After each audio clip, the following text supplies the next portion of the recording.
Yang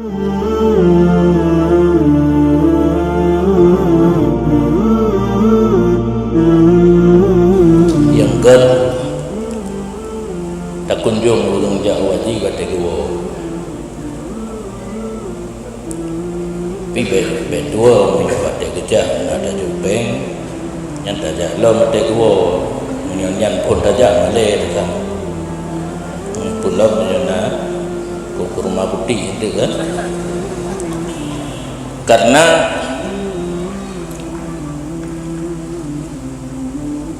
orangnya ban suci mentang ban dia dalam ibadat mungkin gaknya dosa-dosa kahanali kaampun dengan haji dan umrahnya dan ibadat-ibadat yang lain. Yogoh long gedamang rumah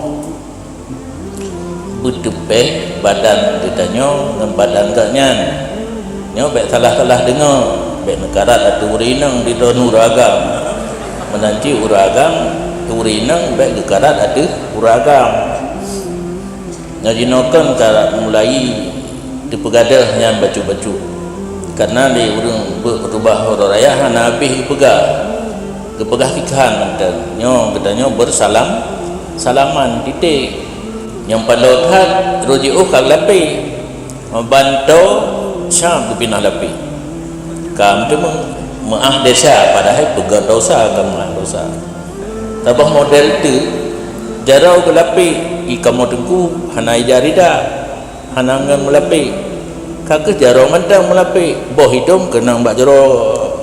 Jadi didayah ke telati santriwatinya beli muajarun. Oh takalan dalam TV urinang Jawa hanai muajarun muragam paling-paling menoi juga mantang.